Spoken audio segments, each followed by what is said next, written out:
Salut Bernard. Salut Sébastien. Merci d'être là chez Orso Média. Tu es le CEO de Vestiaire Collective. Bienvenue sur Tech 45, mon podcast. Depuis 2021, année à laquelle tu as rejoint donc Vestiaire Co, puisque tu n'en es pas le fondateur. Tu sais qui, c'est un petit peu l'hôtel, ou j'en sais rien. En tout cas, on accueille quasiment à 90-99% même des entrepreneurs et des fondateurs de leur boîte. Mais je me devais de t'inviter aussi, t'es pas le premier, dans ce cas-là, parce qu'il y a ce phénomène maintenant de CIO, de scale-up française, qui n'était pas là à l'origine, mais qu'on a dû appeler, alors parfois à la rescousse, parfois pour gérer une situation de crise, pour scaler, pour développer l'international. Enfin, tu vas nous raconter dans quelles conditions t'es arrivé.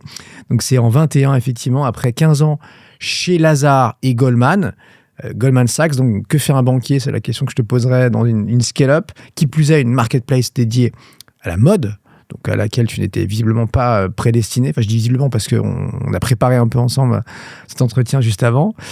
Donc, au départ, tu accompagnes, je crois, Vestiaire sur un très gros tour. Donc, justement, il y a 5 ans maintenant. Puis, tu passes de l'autre côté de la table ou du miroir, c'est ce nom, pour t'occuper de la strat, des finances et aujourd'hui, donc, de la direction générale.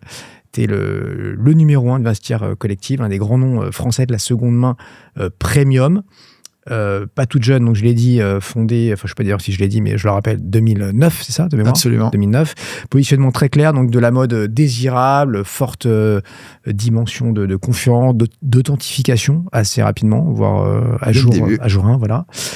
Et puis ce panier moyen qui est très éloigné des plateformes mass market qu'on connaît tous, les Le Bon Coin, Vinted et même de tes concurrents qui sont allés plus ou moins sur la mode. Phase de très forte croissance pendant des années, puis cycle plus compliqué pour la tech, pour tout le monde d'ailleurs, hein, pas que pour toi. Donc on va y revenir si tu veux bien. Peut-être la période 22, 24, avec cette nouvelle étape donc qui t'a amené à faire de la discipline financière, à rechercher la rentabilité, le fameux break-even. Donc privilégier plutôt l'EBITDA que la croissance à tout prix, ce recentrage, cette accélération aussi que peut te permettre l'IA. J'aimerais qu'on parle tech ensemble si tu veux bien tout à l'heure. Et donc peut-être démarrer classique par ton parcours. Donc pour le coup, la banque, comment t'es arrivé à la banque et puis comment tu finiras, comment tu vas basculer après chez Vestiaire Co, ça sera dans un second temps. Bravo pour l'intro parce que c'est très complet et très correct. La banque, j'étais pas du tout prédestiné à ça parce que je suis plutôt j'ai grandi dans une famille où il y avait beaucoup d'ingénieurs en travaux publics. Donc ma maman était ingénieure en travaux publics, mon oncle, etc. Donc tous mes modèles un peu professionnels étaient dans ce secteur.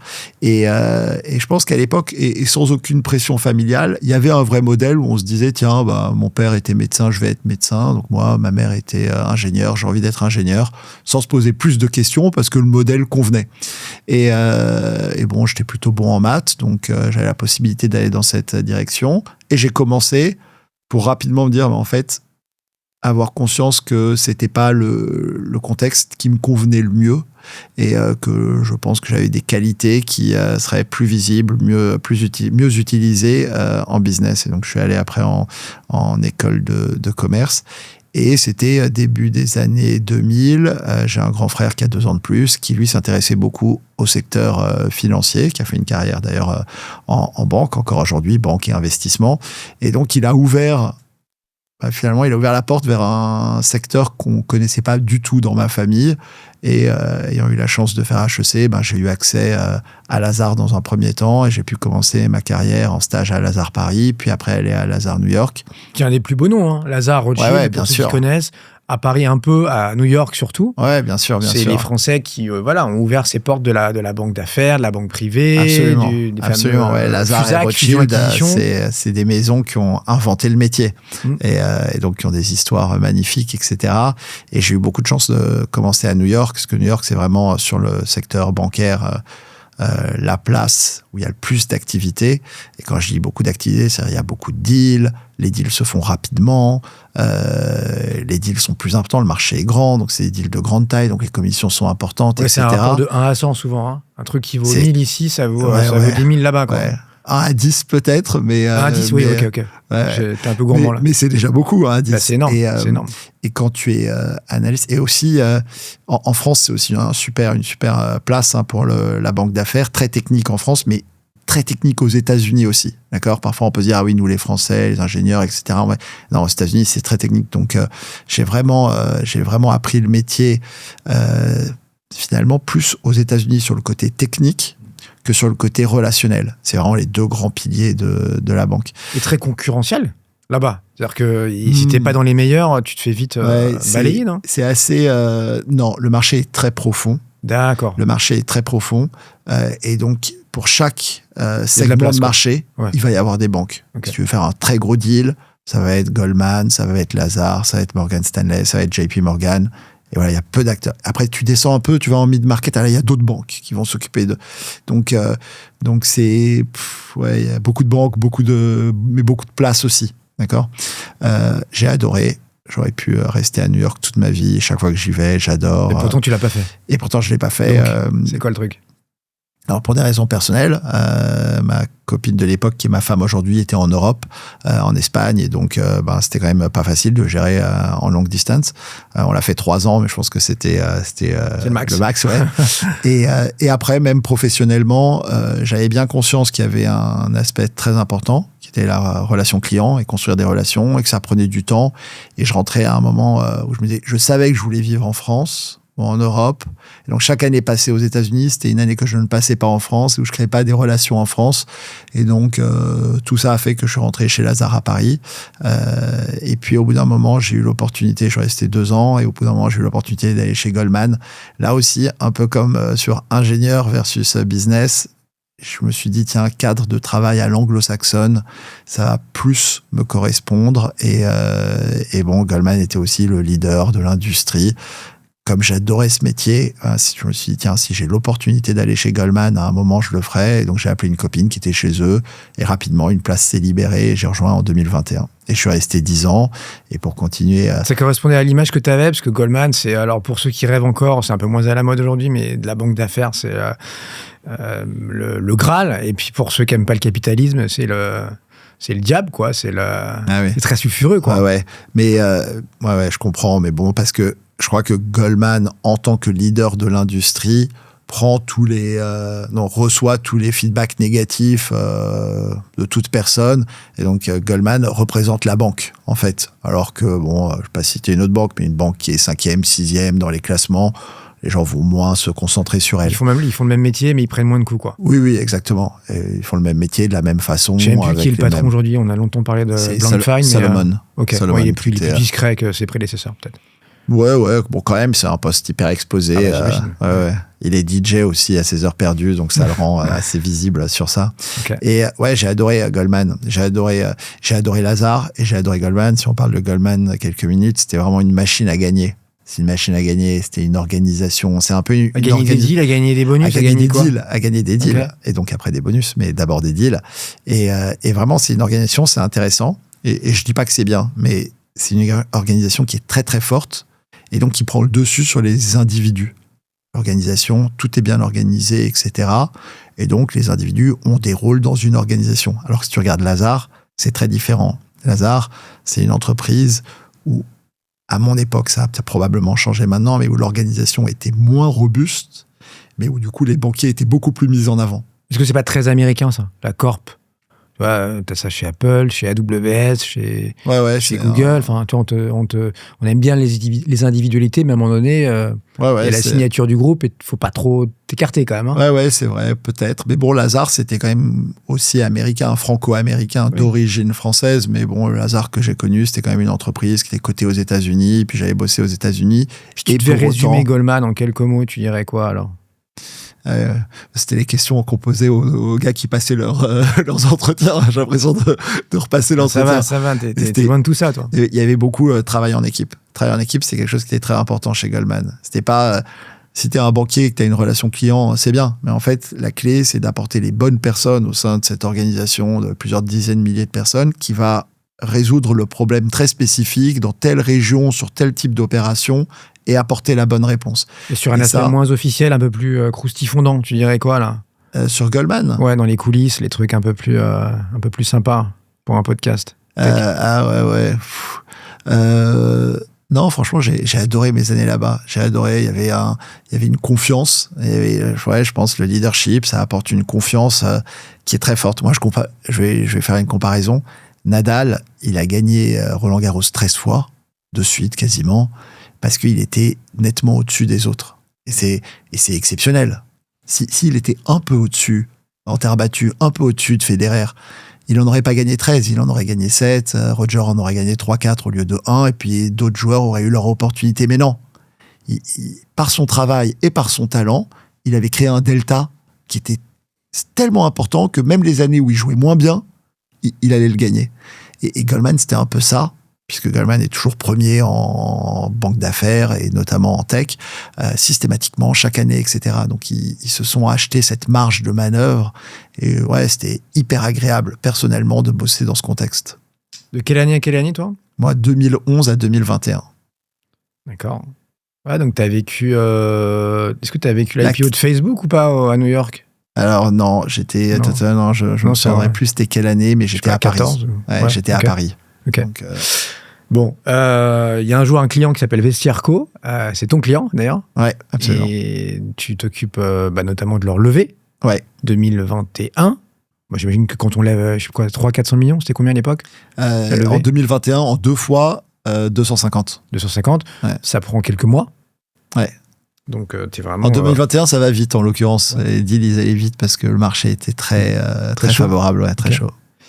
Et comment tu te retrouves du coup, enfin, qui a l'idée de te faire franchir le Rubicon là? Ouais. Truc qui se fait pas, j'imagine. Quand déjà, tu es chez Goldman, tu vas jamais chez le client. Ouais, je vais faire un petit pas en arrière. Moi, je couvrais pas, j'étais pas un spécialiste de la tech. J'étais plus soit généraliste, soit assez consumer, d'accord. Donc évidemment, Vestiaire, il y a un côté consumer, mais dans nos catégorisations.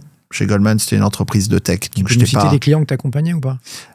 Oui, je peux citer les clients. J'avais bossé pour Sanofi, j'avais bossé pour Carrefour, j'avais bossé pour Airbus, j'avais bossé pour EDF. Ça, c'est dans les grands comptes. J'avais bossé pour Maison du Monde, dans les entreprises de plus petite taille. Et j'avais fait l'introduction en bourse de showroom privé, qui à l'époque, 2014 en l'occurrence, introduction en bourse très visible. Macron, qui était ministre de l'économie, avait sonné la Thierry cloche. Petit, qui est venu avant toi sur ce podcast. Absolument, Thierry Petit, David Dayan, qui étaient géniaux, avec qui je m'entends toujours très bien. Mais bon, moi, j'avais remplacé quelqu'un sur ce dossier. On avait fait l'IPO, ça s'était bien passé, très bien. Et suite à ça, Euraseo investit dans Vestiaire Collective. Tiens, d'un coup, ça donne un peu de visibilité à Vestiaire Collective. Et on me dit, Bernard, toi qui as fait showroom privé, tu vas couvrir Vestiaire Collective, qui ont en point commun que c'est des boîtes françaises, e-commerce et fashion, mais qui dans leur modèle sont très différents. Et je dis ok, je suis.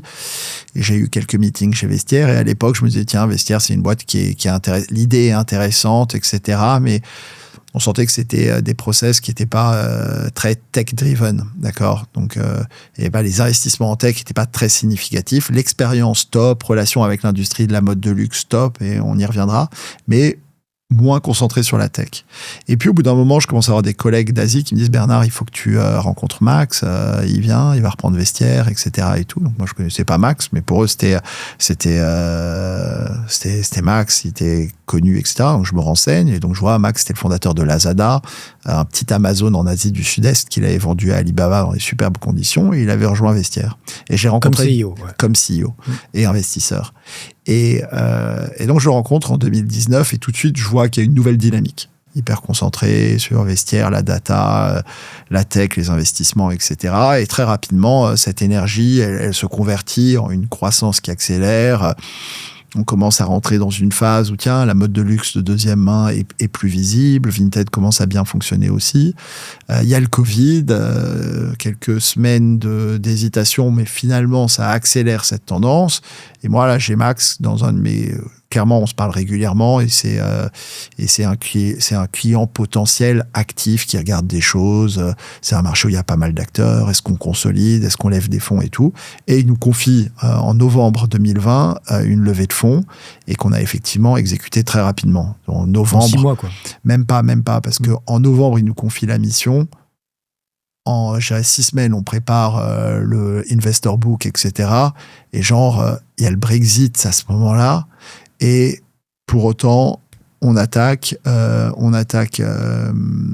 dès janvier. Le process, tout en Zoom, etc. Parce que c'était l'époque du Covid, donc c'était hyper innovant. Et on l'a bien fait, on l'a bien préparé. Là aussi, Goldman, exécution, vraiment au couteau. Et le deal se fait très vite. Donc le deal se fait très vite avec Kering et Tiger en quelques semaines. Moi c'était rare. Gros fonds private equity qui payait à l'époque et qui acceptait de payer très très cher. Enfin, exactement. Cher, des et boîtes, surtout, Kering, c'était pas leur spécialité d'investir dans de la tech comme ça. Donc, ils s'étaient reposés sur Tiger, sur les aspects un peu valo, investissement, conditions d'investissement. Et Tiger était ravi d'investir aux côtés de Kering, qui validait le sérieux de Vestiaire sur les sujets d'authentification, etc. Et là, on signe le deal le 28 février ou quelque chose comme ça. Et Max me dit, OK, now you're joining. Et moi, je lui réponds tout de suite par WhatsApp. Je lui dis tout de suite, I'm not joining. J'adorais la banque. C'était mon année de promotion managing director. J'avais fait les 15 ans pour en arriver là et aucune intention de ne pas le faire. Et un mois plus tard, au moment du closing de l'opération, il me redit, Bernard, now you're joining. Je vois la même phrase, etc. Et chez Goldman, il y avait une règle d'or qui était quand un client insiste, il faut lui répondre, il faut step back et lui répondre avec le même sérieux que l'intensité qu'il met dans sa question. Et donc, j'ai pris une feuille, j'ai tiré un trait au milieu et je me suis dit, OK, tu vas chez Vestiaire ou tu restes chez Goldman. Et je me suis convaincu, le management, Max, l'équipe de management, l'intérêt qui vient de toutes parts. Ça, c'est important. Il y avait des maisons de luxe, il y avait des boîtes de tech, il y avait des fonds d'investissement de différentes natures et de différentes régions qui regardaient l'opportunité. J'avais toujours eu le regret, perso, de pas être un manager, même si en banque, j'essayais d'être en charge des stagiaires, en charge de ci, en charge de ça. C'est des petits rôles. Et enfin, j'ai rejoint en tant que Chief Strategy Officer. Et j'avais l'intuition que, tiens, ça allait me sortir de la finance. La réalité, c'est que ça ne m'a pas sorti trop de la finance, puisque suite à cet exercice, je me suis convaincu que Vestiaire était la bonne chose. J'ai rejoint Vestiaire. Et en Chief Strategy, la réalité des 18 premiers mois, c'est que j'ai continué à faire des levées de fonds. On en a fait une quelques mois après avec SoftBank. On a fait une acquisition aux États-Unis. J'ai levé de la dette auprès de différentes banques.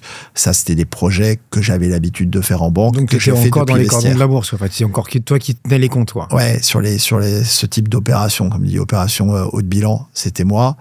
Là où j'ai eu beaucoup de chance, et ça a rendu ça a permis de réussir cette intégration, parce que franchement, je pense que c'est pas facile de passer de banque d'affaires en corporate et directement en plus à un niveau C-level et je dois beaucoup à Max qui m'a fait confiance pour ça. J'ai continué à faire quelque chose que je savais faire, mais dans un environnement qui était nouveau. J'ai appris à comprendre les priorités, la stratégie de Vestiaire, ses priorités, les gens, et donc à m'intégrer dans cette boîte tout en faisant quelque chose que je maîtrisais. Et cette période, Chief Strategy, c'était 2 ans et demi, mais surtout même les 18 premiers mois, ils ont été hyper importants pour moi. You're joining, Bernard, tu dis non merci avec un smiley ou c'est un non ferme la première fois là? Je pense que je lui dis non et je lui dis et je lui dis un truc du style that's not the right timing. Il est allemand, c'est pour ça que vous parlez anglais. Ouais. Okay. Et en fait, il se rend pas compte qu'il va faire rentrer Lou dans la bergerie parce que tu vas lui piquer sa place. C'était pas ta volonté première, mais 2 ans après, c'est toi qui es le calife à la place du calife. Là. Ouais, alors, parce que tu vas faire donc 4 ans et demi après. 4 ans et demi après. Donc, tu le rejoins 21, chef de la stratégie, puis CFO. Et CEO, là, depuis quelques mois. Ouais, exactement. Ouais, je pense à ce qu'il se rend compte, qu'il me fait rentrer. La réalité, c'est que quand je rentre en 2021, mais moi-même, je rentre dans un Vestiaire qui est fondamentalement différent de l'entreprise qu'est Vestiaire aujourd'hui et dans un marché qui est fondamentalement différent. Donc, c'est facile de refaire le film maintenant, quoi. Mais donc, quand même, tu sacrifies ta carrière de banquier qui était toute tracée, écrite depuis 15 ans. C'est pas évident, quoi. Comment réagissent tes proches, ta femme, tes parents, tes potes, tes collègues? Vraiment, et je suis retombé sur mes pieds, mais je pense qu'il y avait cette volonté, vraiment dans tous les points que j'ai mentionnés, je pense que la volonté la plus forte, c'était de montrer que je pouvais être un manager. que je n'étais pas juste un banquier, que je n'étais pas juste un financier. J'avais mon meilleur pote, historiquement, il bossait chez l'Occitane, à l'époque où l'Occitane explosait. Et je lui disais toujours, Greg, moi, je suis sûr que je saurais manager une boutique. Et que ça me dit, non, pas du tout, tu te rends pas compte, toi, pas du tout, un truc. Et j'avais cette conviction. Mais j'avais pas jamais eu l'occasion de la. Là, tu me parles de toi, là. Je te demande le regard des autres. Ouais. Mais ce que je veux dire, c'est ça a été très fort. C'est cette volonté personnelle d'aller faire autre chose. Après, les autres aussi regardent un peu. Tiens, y a le côté économique, il n'est pas neutre. La banque d'affaires, pendant 15 ans, c'est au début, quand j'étais à New York, je rentrais à 3h du mat, 4h du mat. Puis après, petit à petit, plutôt 2h du mat. Quand je suis parti, il y avait encore plein de soirées où je rentrais vers 11h, minuit, voire plus tard. Donc, c'est 15 ans où, en général, quand je rentre, mon épouse, elle dort. Je parle même pas de mes enfants. Enfin, no life, c'est tout pour le boulot. C'est tout pour le boulot. Et tout pour le boulot et pour. Mais avec pour un super package, des super conditions. Avec des super conditions, des conditions de travail. Auxquelles tu as renoncé. Conditions tu dois être bien traité comme CEO d'une Mais je ne pensais française. pas vraiment y renoncer parce que Vestiaire, à l'époque, était dans un cycle de développement tel que les actions qu'on m'a données, je me suis dit, très rapidement, et j'ai fait un peu mes petits calculs de coin de table, je me suis dit, je vais retomber sur mes pieds. Tu n'avais pas l'impression de lâcher la proie pour l'ombre? Non, j'avais pas du tout prévu de faire ça. C'est pas mon style. C'est pas mon style. Mais tu regrettes pas? Non, je regrette pas. je regrette pas. Parce que, faut pas regretter dans la vie. Et puis, j'ai appris plein de choses. Et en l'occurrence, aujourd'hui, j'ai un super poste. Mais il y avait un scénario, parfois, quand je regarde derrière, je me dis, tiens, il y avait un scénario où j'aurais pu faire 2 ans, 3 ans, et puis finalement me dire en fait ça fonctionne pas. Et puis Vestiaire, on a supprimé beaucoup de positions. Ma position, elle aurait pu être supprimée à un moment donné, notamment quand j'étais Chief Strategy Officer. CFO, c'est plus central, mais Chief Strategy, il y a des boîtes qui vont très bien et qui n'ont pas de Chief Strategy Officer. Et tiens, là, j'aurais dû aller retrouver un autre job, peut-être à un moment où le marché aurait été plus dur. Tu aurais pu repartir en banque si tu avais voulu, clairement. J'aurais peut-être retourné en banque, mais peut-être pas chez Goldman, peut-être pas. Et là, j'aurais pu, c'est pas un regret, mais ça aurait pu être disons, un peu une mauvaise opération d'avoir perdu un peu de temps, etc. Mais bon, on perd jamais vraiment du temps. J'aurais quand même beaucoup appris, même dans ce scénario qui n'a pas eu lieu. J'aurais beaucoup appris sur le monde de l'entreprise. En fait, il y a un truc que je me dis beaucoup, c'est assez dingue. Quand tu es en conseil, en banque d'affaires, tu as beaucoup d'expertise sur des opérations, mais si tu as fait que de la banque d'affaires, tu as 0 expertise sur la vie en entreprise. 0. Et ça, c'est un point faible. Mais t'es expert en tout, mais t'es expert en rien, quoi. Non, t'es expert en finance et en opération de haut de bilan, mais le sous-jacent, t'as une compréhension du fonctionnement opérationnel. Peut-être que tu connais l'industrie, tu connais les participants, mais tu connais pas le fonctionnement d'une entreprise. Clairement, tu lis des chiffres, t'es pas opérationnel. Toi, quand tu rejoins Vestiaire Co, t'as aucune idée. Aucune. Dans quoi tu mets les pieds. Aucune. Tu penses savoir, mais tu ne sais pas. Ouais. Bon, c'est bien parce qu'on est à la moitié de cet épisode. Bernard, ça c'est assez rarement arrivé, mais parce qu'encore une fois, vous êtes des exceptions, mais qui vont se multiplier, d'être des CEO non founders, non fondateurs, non créateurs. Et parce que aujourd'hui, on a parlé de toi là depuis le début, de ton arrivée, ton passé, etc. Mais pour celui qui a eu la gentillesse de nous écouter depuis 23 minutes, et qui ne connaît pas, ça peut arriver, Vestiaire Collective, il ne sait absolument pas ce que tu fais, ce que vous faites au quotidien. Alors là, on va accélérer, on va se mettre en x2, x3, non pas pour aller plus vite que la musique, mais pour rattraper ces gens-là qui pourraient se dire, mais de quoi on parle là? Donc Vestiaire Co, en 2009 et aujourd'hui, finalement, il y a eu beaucoup de choses qui se sont passées, mais la mission de départ n'a pas beaucoup évolué. Oui. Tu t'adresses à qui? Et même le parcours, on peut faire le parcours de l'objet que je vais acheter sur Internet. Ouais. Déjà, peut-être sur un mot sur Vestiaire. Donc, effectivement, créé en 2009, je suis le 3e CEO. Il y a eu 2 grandes étapes avant ma nomination. La première, c'était vraiment la constitution d'une marque. D'accord? Donc, il y avait 6 fondateurs, dont Fanny Moisan, Sébastien Fabre et 4 autres. Fondation d'une marque. On est au cœur de l'industrie de la mode de luxe. Tout de suite, c'est une entreprise qui est prise au sérieux, je dirais, par cette industrie qui est hyper exclusive et qui a été une des grandes forces de Vestiaire. Et là, ça dure à peu près 10 ans, jusqu'à début 2019. L'une des erreurs, je le mentionnais avant, c'est peut-être de ne pas avoir assez investi en tech. D'accord. J'ai eu l'occasion d'en parler récemment avec Sébastien Fabre et il me le confirmait. Il me dit oui, l'équipe tech, c'était une petite équipe. Et donc, à ce moment-là, ils se sont dit, on va faire venir un CEO plus tech. 6 fondateurs, c'était déjà incroyable à l'époque. Ça n'arrive quasiment jamais. Il y a peut-être Penny Lane. Ouais, c'est plus rare. Mais donc Fanny, Sophie, Sébastien que tu as cité, Alexander, Christian, Enrique. Ouais. 4 hommes, 2 femmes. Ouais. Et finalement, quelques années après, ils seront tous partis. Ouais. Pour des raisons, j'imagine, différentes à chaque fois. Certains très très tôt dans l'aventure. Ouais. Et alors Fanny, Sophie est encore là, mais il y avait un peu un leader. Fanny, elle connaissait l'industrie de la mode. Christian, il avait le côté un peu tech, mais beaucoup opérationnel. Alexandre, tech. Chacun, Enrique, il avait le côté un peu VIP et tout. Chacun a pris un gros chantier, je dirais. Sophie aussi, grosse relation avec l'industrie de la mode et tout.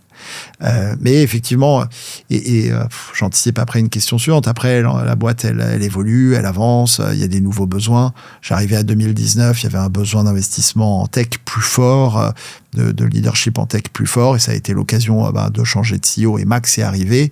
Et à partir de là, il y a eu toute une phase de scale où Max a beaucoup développé la tech, beaucoup développé les opérations, et au vestiaire, et rentré dans la lumière de façon plus spectaculaire, et a connu le développement dont on a beaucoup parlé, le stade de licorne, etc., encore plus d'internationalisation, l'acquisition aux États-Unis. Vestiaire, et pour dire un mot sur Vestiaire, effectivement, on est dans 70 pays aujourd'hui, on a un volume d'affaires qui est pas loin du milliard d'euros, qui convertit à peu près en 200 millions d'euros de revenus, qui convertissent à peu près à 100 millions de marge brute, d'accord, gross profit en anglais, et depuis quelques mois, mais bon, faut rester tranquille, mais depuis quelques mois profitable. Donc profitable en EBITDA, profitable en cash, d'accord. On a un peu de saisonnalité dans notre business, donc pas bien compliqué ou moins difficile d'être profitable en novembre, mais on l'a été en décembre, janvier, février, mars, on va être profitable aussi. Ils sont prudents parce que c'est le contexte qui t'invite à ça ou rien à voir?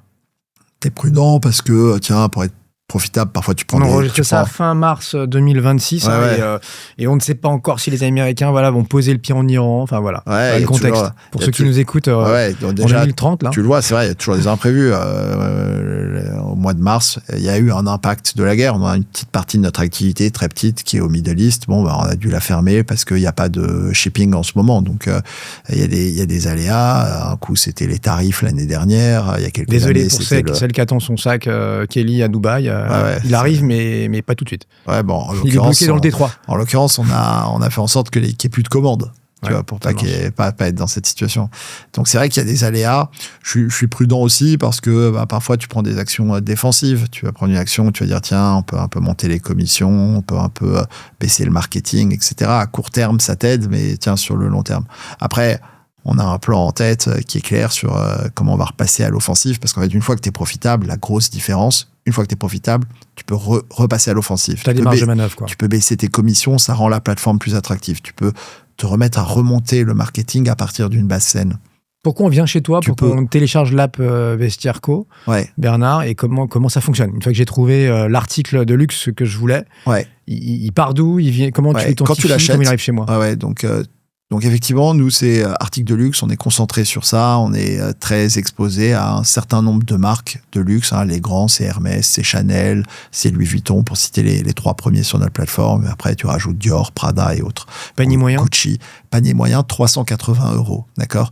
Panier médian, 200 €. D'accord, donc il y a beaucoup de transactions qui vont se faire vers les 200. Le panier moyen, il est augmenté parce qu'il y a des transactions aussi exceptionnelles. Chaque jour, il y a plusieurs articles qui s'échangent à plus de 10 000 € sur notre plateforme. Je le mentionne parce que je suis fier du chiffre 10 000 €, mais pour montrer le niveau de confiance que les utilisateurs ont dans notre plateforme. Mais bon, 400 balles, c'est élevé pour Internet, mais c'est du luxe abordable, du coup. Absolument.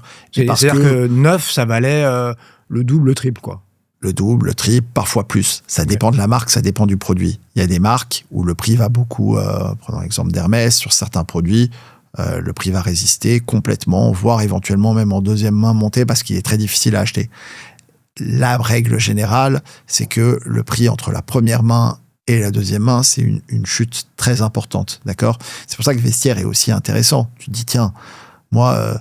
est-ce que je vais acheter un sac aujourd'hui à 1 200 € et je vois qu'il va se revendre à 400? Ou est-ce que finalement je l'achète à 400 et dans 6 ans, quand je me serai lassé, je pourrais le revendre à 400? Parce qu'une fois que tu es dans le marché secondaire, On est tous sur du marché secondaire, prix d'achat, prix de vente, il est similaire. Oui, si t'es... comment on appelle ça? Si tu fais attention aux choses, si bien sûr, exactement. Précautionneux, etc. Absolument, On verra pas qu'il a eu 4-5 si c'est un produit de propriétaires. qualité, si c'est un produit de qualité, un sac à main en l'occurrence, sur les vêtements c'est différent, sur les chaussures c'est différent, mais sur un sac à main qui représente une partie importante de notre activité, que tu fasses attention ou pas, bon, il va bien tenir, quoi. Il va bien tenir. C'est de la bonne gamme, quoi. Ouais, bien sûr. Bien sûr, c'est fait. Combien de sacs Hermès, je sais pas, par jour, ou de sacs Chanel tu vends? On vend aujourd'hui 7000 produits chaque jour. D'accord? Combien de sacs? Je sais pas exactement en tête. Mais les sacs, si, c'est après 40% de ça. Et sur combien de références? Il y a combien là à l'instant T? Beaucoup. Combien? Dans le catalogue, on a 6 millions de produits. D'accord? 6 millions de produits uniques. Vendeurs particuliers. Donc c'est essentiellement des vendeurs particuliers. 90% du business, c'est des vendeurs particuliers. Et ça, c'est un choix stratégique. C'est parce qu'on pense que c'est là où il y a le plus de produits à aller chercher. Donc, je vois un sac Vuitton à 940, là. Je fais quoi? Je fais une offre? Non, c'est pas du... 940, dans cet exemple. C'est à prendre à laisser. Non, déjà, tu peux le négocier. Okay. L'essentiel des deals, ils sont après négociation. D'accord? Donc, il y a toujours une petite marge, 10-15%. Disons, tu la mets à combien, ton offre? Je sais pas, 890. D'accord, et moi je te fais une contre-offre à 900 et tu l'acceptes. Allez, je prends. Mais t'as pas trop négocié, t'aurais pu taper plus bas. Là, le deal c'est fait, on va te demander, tiens, est-ce que tu veux l'authentification? Parce que t'es à moins de 1000 euros. Au-dessus de 1000 euros, on t'aurait pas posé la question. À moins de 1000 euros, et comme on est tous les deux en France, si je suis le vendeur, on va te proposer l'authentification physique ou pas, pour ajouter 15 euros.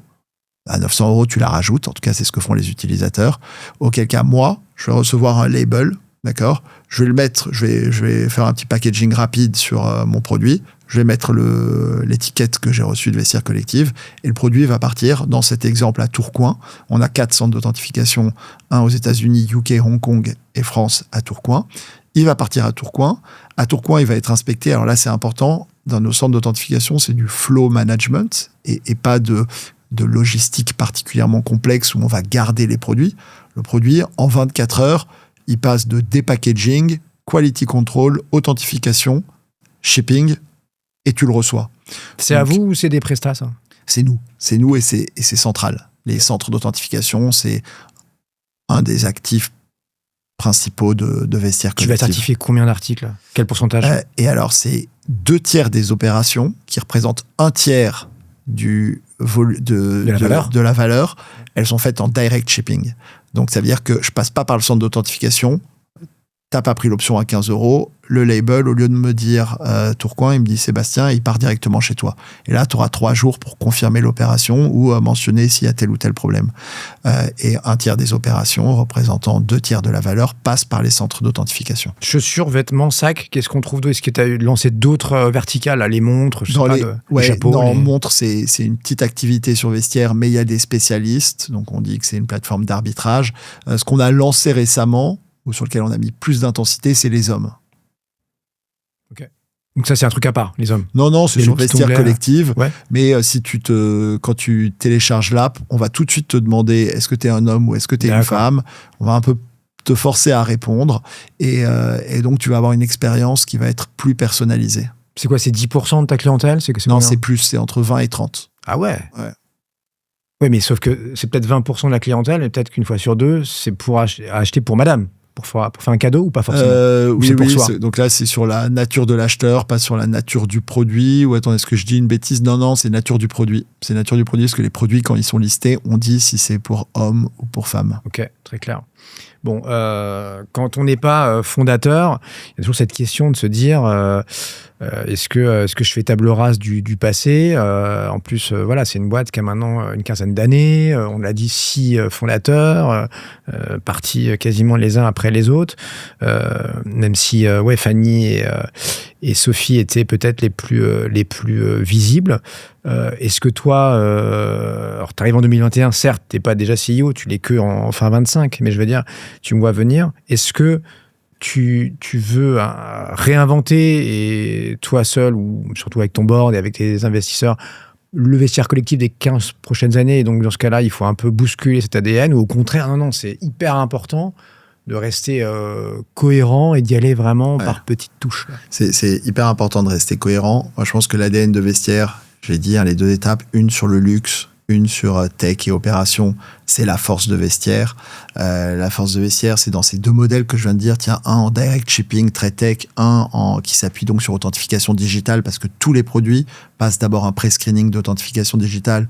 Où est-ce qu'on passe par le centre d'authentification où les gens vont toucher le produit et le sentir, etc.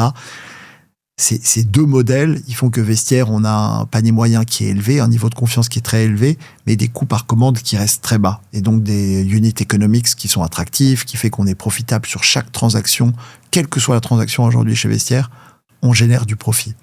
Et ce qui est hyper important dans ton modèle, donc on pousse, on est content de notre modèle, l'équilibre il est bon. Je suis pas dans une situation où je dois me dire mince, j'ai un problème aux États-Unis, ou mince, j'ai un problème sur les transactions à moins de 100 €, il faut arrêter ci, il faut arrêter ça, on perd de l'argent. C'est pas le cas. C'est plus le changement, il est plus autour un peu du style managérial, ma personnalité. Je pense que je suis quelqu'un de très collectif. J'adore le sport et je pense que ça se ressent au travail. Et je pense Tu fais quoi comme sport ? J'ai joué beaucoup au basketball, j'ai joué au rugby, je joue au tennis, mais c'est moins un sport collectif. Mais en tennis, j'adore jouer en double parce que je sens que j'ai une responsabilité vis-à-vis de mon partenaire qui me motive plus que quand je joue tout seul. T'as plus la carrure du tennisman que du rugbyman. Et pourtant, j'étais avec les avants au rugby, j'ai même joué beaucoup première ligne. Mais tu caches ton jeu, okay. En université où tu pousses pas les mêlées. Donc, ça marche. Donc c'est un peu différent. Et donc, donc c'était plus une question de style. Une question de style. Après aussi, une très longue période. La période avec Max, c'était 7 ans. 7 ans, c'est long. Surtout quand on n'est pas fondateur. 7 ans dans une boîte consumer, avec le marché qu'on a eu, tu disais avant 2022 à 2024. Est-ce qu'il est meilleur aujourd'hui, le marché ? Pas si évident. Ça veut dire que toi aussi, tu te donnes une date de péremption là, en disant j'ai un mandat quelques années ? Non, je me donne pas une date de péremption. Je suis hyper... respectueux du choix du board. Je trouve que ce qui est important, c'est d'avoir pour une entreprise, c'est hyper important d'avoir un bon board divers, avec beaucoup d'expertise, qui va avoir la capacité à un moment donné de dire tiens, l'entreprise aujourd'hui, elle a besoin de quelqu'un de différent. Parce que sur ces 5 années, sur ces 10 années, le marché a bougé, l'entreprise a changé, la concurrence a changé. Et il est complètement légitime de dire, tiens, telle personne qui a eu tel succès pendant ce cycle, est-ce que c'est la bonne pour avoir et dans le cas, dans le cas présent, je pense que quand le board en 2018 a décidé de trouver un nouveau CEO et a fait venir Max, c'était la bonne solution. Et après, l'avenir dira si moi j'étais la bonne solution pour le prochain cycle, mais... Problème, Bernard, j'ai encore 50 questions à minima et il nous reste 5 minutes. Donc ça va aller très très vite. Je vais essayer d'être gourmand et toi, serait tout de point, s'il te plaît. Je te fais confiance là-dessus. La French Tech, compliqué depuis 3-4 ans maintenant. Des levées de fonds plus sélectives. L'IA, la cyber, qui accapare beaucoup de choses. Le luxe va moins bien. Je parle même pas de toi, là. Je parle de regarde les cours de bourse. Il n'y a qu'à voir Kering, c'est un peu le contre-exemple, mais Kering, ton actionnaire. Mais les LVMH, les meilleurs de la classe. Tu vois, les Hermès ont vu parfois leur cours faire moins 30, moins 50% en peut-être quelques trimestres. Comment tu regardes ça, sachant que tu as face à toi aussi des Vinted, etc. Comment tu sens les choses alors je réponds rapide. Le marché, il a été difficile. Donc on a eu une vraie période de crise, il faut le reconnaître. Crise qui a touché toutes les industries. Donc ça arrive. Pas la première fois, c'est pas la dernière fois, et ça conduit des changements dans les équipes de management, etc. Et comme je disais, les managements qui fonctionnent bien dans des cycles positifs sont pas forcément les bons managements pour des cycles plus durs et tout. Donc voilà, on l'a vu. Et c'est clair qu'en plus, que ce soit la tech ou le luxe, en l'occurrence, il y a eu une phase de très forte accélération en 2000 pour la tech, 2020, 2021, où d'un coup, on se disait tout est possible. Et puis après, il y a eu une normalisation. Maintenant, tout n'est pas possible. Donc ceux qui s'étaient lancés dans plein d'initiatives, ils ont dû scale down et revenir aux fondamentaux. Et c'est pas facile. Si c'est avec le même management, c'est pas facile de faire ce pas en arrière. D'où parfois des changements, et c'est normal. Sur le luxe, je suis optimiste aussi sur la tech. Le luxe, en 2023 ou 2024, c'est l'année record. 2024, c'est quoi ? Moins 1, moins 2% par rapport à l'année record, après 25 ans de croissance ininterrompue. Ok, 2025, à nouveau, moins 1, moins 2% par rapport à... Il y a eu la Chine, maintenant il y a le Moyen-Orient, il y a toujours une bonne raison. Quoi. Mais à nouveau, c'est surtout, moi je trouve, si ça c'est la crise, alors c'est un sacré... c'est un marché qui est sacrément résilient. Ouais, okay. ouais. Okay. Ouais. C'est des marchés et vous aussi... alors, Vestiaire-Co, licorne ou pas licorne? Ah, licorne, absolument. Ouais. Licorne. C'est quand le dernier tour de table? Le dernier tour de table, je réponds comme ça facilement. Le dernier, mais plus sérieusement, 2024, ça fait longtemps qu'on n'a pas levé. On avait atteint le statut de licorne en 2021 avec le tour de Kering. On est monté un peu plus haut avec SoftBank, avec l'acquisition aux États-Unis. Puis le marché, il a été plus difficile. La dernière fois qu'on a communiqué sur une valo, c'est quand on a fait le crowdfunding en 2024, début 2024. Ah bah, je me rappelle très bien, j'avais participé, moi. Absolument, ouais. Absolument. Okay. Et donc, valorisation un peu au-dessus de 1,1 milliard d'euros. Okay. Action primaire ou secondaire? C'était du primaire. Primaire, ok. C'était du primaire. Donc on a des prefs, on a des actions préférentielles. Ouais, on sera les premiers servis. Crowdfunding, je me suis permis de le faire parce que c'était un investissement qui était très sécurisé, parce que c'était une très petite tranche tout en haut de notre cap table, et donc qui sera remboursé en premier. Quelques millions d'euros. Et quelques millions d'euros. Tu rembourseras quand le SPV? Et quand on aura un événement. Le plus tard possible, parce que c'est des super ambassadeurs, c'est une fanbase souvent. Ouais, mais je pense qu'ils seront encore plus ambassadeurs si ils ont un retour rapide. Avec un premium. Ouais, bien sûr. Donc, quand on aura l'opportunité, je pense que ça simplifiera aussi certaines choses de rendre. Les méga levées sont moins à la mode, et si tu es maintenant rentable, tu vas plus lever, sauf pour faire une grosse acquise. Mais tu peux faire du secondaire. D'accord. Tu peux te dire, ok, tiens, un fonds qui veut rentrer. Exactement, ouais. C'est tout à fait possible. C'est pas une priorité, parce qu'on est très concentré sur le business, mais c'est une chose qui est saine de faire tourner le capital. On l'avait fait en 2021, nos séries A, série B, on avait réussi à leur rendre leur argent avec un multiple spectaculaire pour les deux. Donc c'est toujours bien aussi. Bon, il y a là-dedans, comment ça vous aide? Il y a deux aspects qui sont critiques. Alors, ça nous aide beaucoup concrètement sur Vestiaire. Quand on liste un produit, quand on le met en ligne, ça prend 5 minutes en moyenne. On en a plus de 30 000 par jour. Avec l'IA, tu prends une photo, ça reconnaît le modèle de ton sac, sa marque, sa couleur, sa taille. Ça peut te faire une description, ça peut te dire son état et ça peut te dire son prix. D'accord? T'as plus qu'à confirmer. Je pense que les 5 minutes, elles tombent à 1 à 2 minutes. D'accord? Donc UX pour ton client, génial. Sur vendeur, le listing, ouais. Et pour toi, forcément. Pour l'acheteur. Et pour l'acheteur, quand tu fais, il y a des énormes progrès sur le search, sur la recherche. Quand tu vas taper, je cherche un sac bleu, etc., de telle marque, la personnalisation et la qualité, la qualité des réponses est améliorée très significativement. Ça, c'est bon pour le business. C'est très bon pour la conversion. Tu vas avoir des résultats plus cohérents avec ta demande. Okay. Pertinent, le mot que je cherchais. Et Et après, sur l'AI, parce que c'est important, il y a deux aspects pour en profiter. Il y a un aspect qui est d'éduquer toute ta base et de rendre les 600 employés de Vestiaire AI empowered. Et ça, c'est un vrai projet. C'est pas juste en leur disant mettez ChatGPT, Mistral, etc. Vous êtes combien chez vous? 600. Vous étiez plus nombreux avant, non? On a été un peu plus nombreux, ouais. T'as fait un BSE comme beaucoup, ou non? C'est des départs naturels ou volontaires? Ouais, plus au fil de l'eau. Au fil de l'eau, au fur et à mesure. On a été, là aussi, Vestiaire, c'était un nouveau modèle. Pas facile de dire comme ça, tiens, le nombre d'employés cible, c'est celui-là. Et on a fait aussi quelques erreurs. Donc, ouais, comme beaucoup de boîtes de tech, on a ajusté le headcount. Maintenant, 600, ça reste une grande entreprise. Et développer l'AI et rendre ces 600 personnes empowered sur ce sujet, c'est un projet en soi. Entre-temps, il ne faut pas attendre. Il faut s'appuyer sur les Mistral, etc., qui, eux, peuvent venir développer chez Vestiaire, dès aujourd'hui, les meilleures solutions disponibles sur le marché. T'as signé avec eux, toi? Non, j'ai pas signé avec eux. T'es allé chez les Américains? Non. On a rendu disponible l'AI à tout le monde, de façon sécurisée. Donc ça, c'était un projet. Je dis juste, moi, pour des initiatives telles que celles que je t'ai décrites, on pourrait le faire nous-mêmes. On peut payer un peu d'argent pour qu'un Mistral vienne et le développe, ou un autre. D'accord? On est assez agnostique. Si c'est Mistral, c'est probablement mieux. Mais voilà. Ta définition du succès dans quelques années pour Vestiaire-Co, ce serait quoi? Le milliard d'ARR, ce serait quoi? Je pense que, donc on est déjà à 1 milliard de volume d'affaires, donc on n'est pas loin. Oui, alors après, en revenu, on n'y est pas. Je pense qu'il y a un potentiel qui est très fort. Oui, parce que tu prends une commission de 20-25%. Il faudrait faire encore x5. Ouais. Donc il y a un potentiel qui est très fort. Pour moi, ce qui est bien, là où je suis hyper content, c'est de pouvoir être à l'offensive aujourd'hui. Ça fait quelques années qu'on était trop sur la défensive. Je pense que l'entreprise souffrait par rapport à ça. Et le fait d'être à l'offensive dans un marché, j'espère qu'il va s'améliorer, mais sur une tendance hyper forte avec luxe, tech, développement durable, c'est des perspectives hyper heureuses. Et ce que je veux, c'est qu'on exécute bien. On a fini. Meilleur souvenir à date chez Vestiaire, je pense que c'est mes premières semaines. C'était un vrai changement et tout allait très vite. J'apprenais à un rythme accéléré. C'était le moins bon.